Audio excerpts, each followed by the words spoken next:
यह जानकारी भराड़ स्कूल के संस्थापक श्री गिजुभाई भराड़ द्वारा लिखी गई एक पुस्तक से ली गई है। यह वीडियो में हम वैज्ञानिक माइकल फैराडे के बारे में जानेंगे। उनका जन्म 22 सितंबर 1791 में लंदन में हुआ था।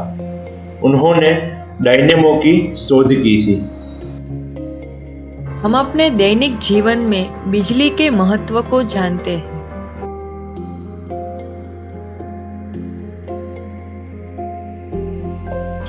दैनिक जीवन में हम टीवी, फ्रिज, टेलीफोन, एसी और रेफ्रिजरेटर का उपयोग करते हैं।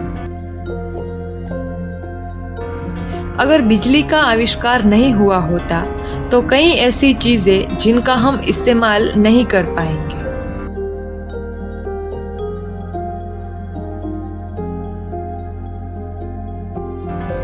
इस बिजली की खोज का श्रेय अंग्रेज वैज्ञानिक माइकल फैराडे को जाता है। उनके नाम पर कोई घर उपयोगी चीजों का आविष्कार नहीं है, लेकिन जो चीज कभी आविष्कारों का आधार है वह बिजली का आविष्कार माइकल पर उसका नाम है। इसलिए इस वैज्ञानिक को विज्ञान की दुनिया में बहुत अधिक सम्मान मिला है।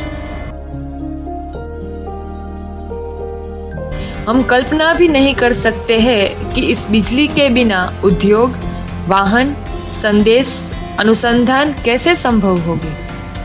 हम बिना बिजली के दुनिया की कल्पना ही नहीं कर सकते।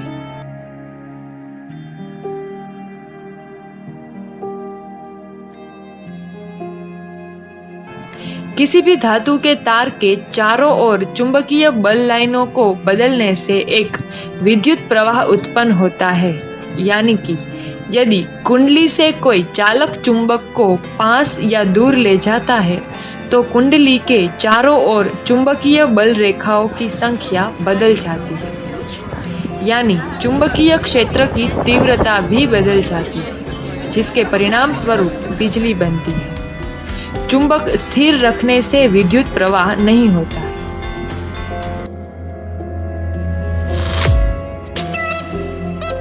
सिद्धियां एवं विशिष्ट संशोधनों। इलेक्ट्रिक डायनेमो एक इलेक्ट्रिक मोटर जो एक आर्मेचर की धुरी को भाप या पनबिजली में बदलकर बिजली पैदा करती है और यांत्रिक शक्ति को बिजली में परिवर्तित करती है। माइकल को दुनिया के विभिन्न संस्थानों द्वारा 6 स्वर्ण पदक और मानद उपाधियां प्रदान की गई।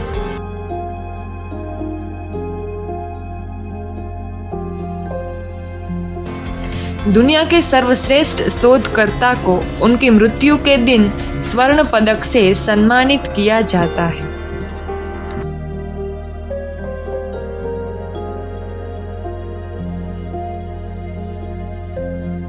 माइकल ने कहा था कि मेरा स्मारक न बनाया जाए, लेकिन ब्रिटिश सरकार ने लंदन में माइकल फैराडे की एक प्रतिमा लगाई थी।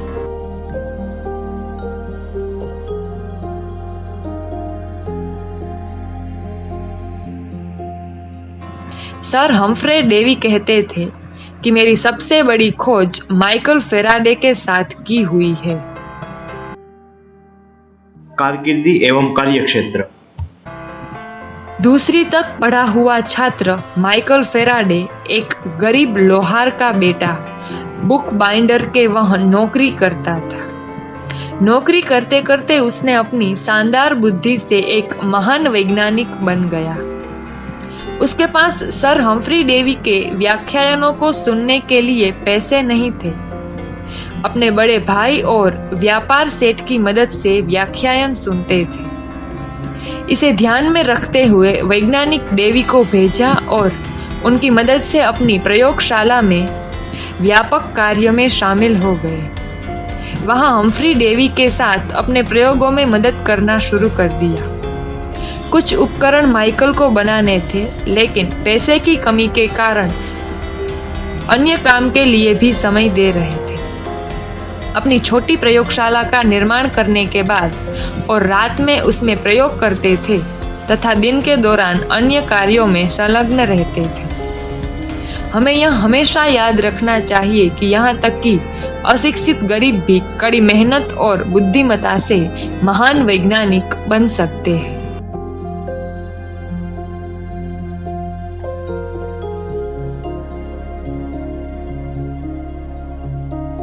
वीडियो से हमें यह जानकारी मिलती है कि माइकल फेराडे ने साबित कर दिया कि एक व्यक्ति जो भी गरीब हालत में पैदा हुआ था और 2 पुस्तकों का अध्ययन करता था, वह एक महान वैज्ञानिक हो सकता है।